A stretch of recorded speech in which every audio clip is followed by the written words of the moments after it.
To the reception, I'd like to invite 3 people, one at a time, to come up and speak or give a tribute to Lester Salamon. And we're very privileged to have his youngest son, Matt Salamon, here, and he's going to begin.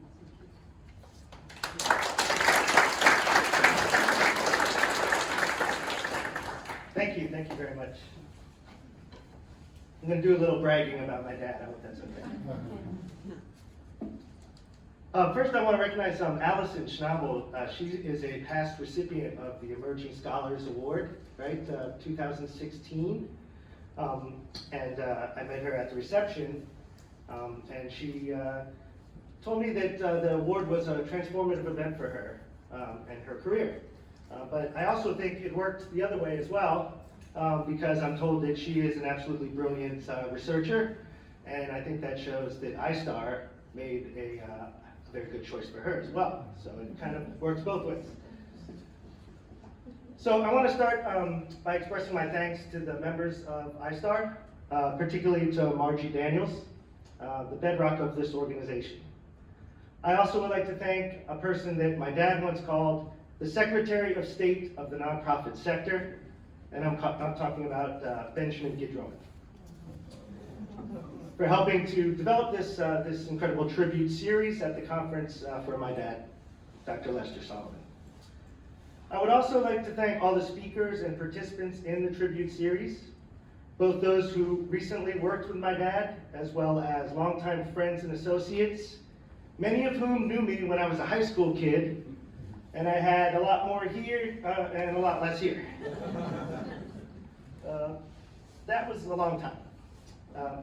My father was, of course, a tireless champion of the sector.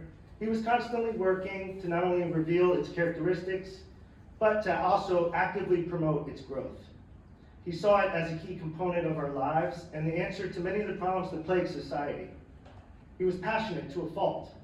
And actually, Benny may tell you a story about the keyboard sounds that you hear as my dad is furiously typing away. And that's a sound that I remember echoing through our house morning, afternoon, and late at night. I don't think my dad slept very much. His message was to find a puzzle and solve that puzzle. And he always emphasized this with his students. So this work that all of you do in the ISTR community, discovering and solving puzzles, was so important for him. And that's why it's so gratifying for me to see that the work is continuing. A testament to the fact that my dad's work is vibrant and alive could be seen in the opening plenary session on Wednesday, when, along with praise and admiration for his work and his analysis, there was also constructive critiques and criticisms and dialogues and debates. And as Stefan told me today, he said, if Lester were here, he would certainly have stood up from the crowd and politely explained exactly why he was in fact right, and they're definitely wrong. But as I said, the fact that we're discussing it and debating it and talking about his theories and analysis and methodologies means that the work is alive, it's relevant, it's worthy of these discussions, and that it goes on. Creating theories and debunking them can't stand on logic alone. There has to be data, and this is something that, of course, was essential for my dad. The problem with analyzing theories just with logic is that things are not always what they seem, and sometimes our logic can deceive us. So that's why it's so important it was so important for him to gather empirical data.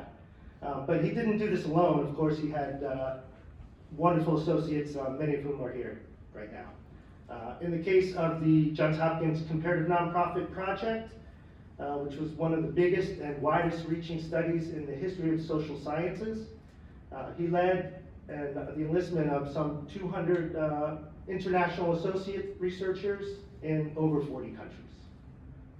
I had a short conversation today with a speaker, and it was a similar conversation actually that I've had with many folks during this week.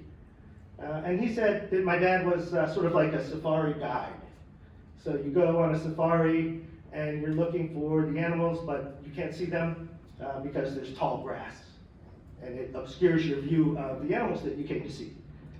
But he said, you know, Lester, he could point out the animals and he would find them right away and he could show them to all of us. So my father, he liked to say that we all have conceptual lenses. They're like glasses. And we take them off, everything's very fuzzy. But when you put them on, voila, we can see the world around us. In the case of the United Nations system of national accounts, the data was there but hidden from view until he started the initiative to reveal it. And that initiative was accomplished through the creation of the handbook on satellite accounts, on nonprofit and related institutions, and it also includes volunteer work now. And this is where I think maybe the emerging scholars come in. Not very many countries are using the handbook. There are not a lot of countries that have satellite accounts that will reveal the empirical data measuring the sector hidden within the national accounts. So this is a problem. In the words of my dad in a recent ISTR interview that I watched, I'm going to quote him now. Quote, "We have produced a revolution in the statistical system of the world so far as the third sector is concerned. But the research community has really failed to rally around it. And the consequence of that is that the countries will not implement it if they don't get demands. And the research community should be right up there making demands. There is now integrated into the system of national accounts a strong suggestion to create satellite accounts on the social economy, including volunteering. This data could pose thousands of puzzles that the research community could focus on. So why aren't the researchers rallying around it and pushing for it in every country? You should go visit your statistical agency. Folks, get busy, because this will disappear if we don't rally around it and generate the data." Does that sound like my dad? My father was a charismatic leader. He could galvanize different groups. He could showcase similarities. He could get people on board to accomplish seemingly Herculean tasks just through his power of persuasion. Many of us would follow him into dark shadows because he could see what others couldn't. He was a tireless warrior for this sector. He was a giant. And we all know that to achieve greatness, we must stand on the shoulders of giants. So I will congratulate tonight's winner of the Lester Salamon Emerging Dissertation Scholar Award, and I will congratulate all future recipients and future participants of this award. Across the years, as you stand on each other's shoulders, finding and solving puzzles, charting the future of the third sector through research and activism, you will hear my dad's voice from below, and he will say, "Folks, get busy."